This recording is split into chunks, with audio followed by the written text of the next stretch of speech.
এক বোতলে 2 সিপি জামাত আর এনসিপি। এক বোতলের 2 সিপি জামায়াত আর এনসিপি। কিছুদিন আগে মুখে মুখে থাকা স্লোগানটি এবার ফিরে এসেছে নতুন করে। সে সময় অনেকেই স্লোগানটিকে এনসিপি বিরোধী প্রচার হিসেবে আখ্যা দিলেও সম্প্রতি জামায়াতের সাথে বুক মেলানোর পর থেকে এনসিপিকে নিয়ে পাল্টে গেছে জনগণের সেই ধারণা।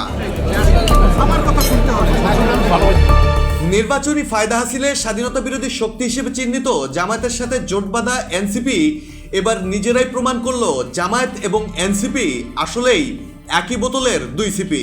24-এর কোটা বিরোধী আন্দোলন থেকে শেখ হাসিনার ক্ষমতাচ্যুতি, এক কথায় গণঅভ্যুত্থানের শিকড় থেকে উঠে আসা তরুণদের রাজনৈতিক দল এনসিপির কাছে সাধারণ মানুষের প্রত্যাশা ছিল আকাশচুম্বী।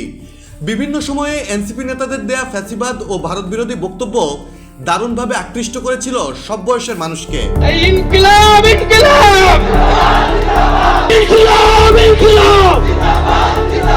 তারপরই ক্ষমতার লালসা দেশ জুড়ে তাণ্ডব আর শীর্ষ নেতাদের চাঁদাবাজি দুর্নীতিতে ধীরে ধীরে জনসম্মুখে আসতে থাকে মুখোশের আড়ালে থাকা এনসিপির আসল চেহারা। আগে থেকে জামাতের বি টিম হিসেবে বারবার এনসিপির নাম সামনে এলেও মুখে জামাত বিরোধী বক্তব্য আর দেশপ্রেমের বুলিয়া উড়িয়ে জনগণকে টুপি পরিয়ে এসেছেন এনসিপির শীর্ষ নেতারা। কিন্তু জামায়াতের সাথে জোট বেঁধে আর শেষ রক্ষা করতে পারল না দলটি। জন্মের মাত্র 10 মাসেই অস্তিত্ব হারিয়ে বিলীন হতে বসা এনসিপি এবার জামায়াতের কাঁধে ভর করে ঢুকতে চাইছে সংসদে।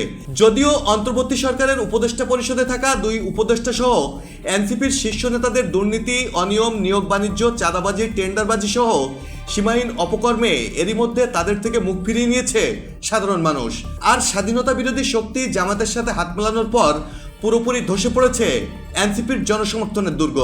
এই নির্বাচন সুষ্ঠুভাবে সম্পন্ন করার জন্য জাতীয় নাগরিক পার্টি এনসিপি এবং এই সমমনা 8 দলের সাথে আমরা একত্রে নির্বাচনে অংশগ্রহণ করব বলে আমরা সিদ্ধান্ত নিয়েছি। নাহিদ, সার্জিস, হাসনাত, পাটোয়ারিরা যখন ভারতের 7 সিস্টার্স ভেঙে দেওয়ার ঘোষণা দিয়ে জনসমর্থন পাওয়ার শেষ চেষ্টা করছেন, ঠিক তখনই একে একে নীলা ইসরাফিল, তাসনিম জারা, তাসনুবা জামিন, সামান্তা শারমিনদের মতো 7 সিস্টার্সরা একা করে ছেড়ে গেলেন জামায়াতের কোলে ওঠা এনসিপিকে।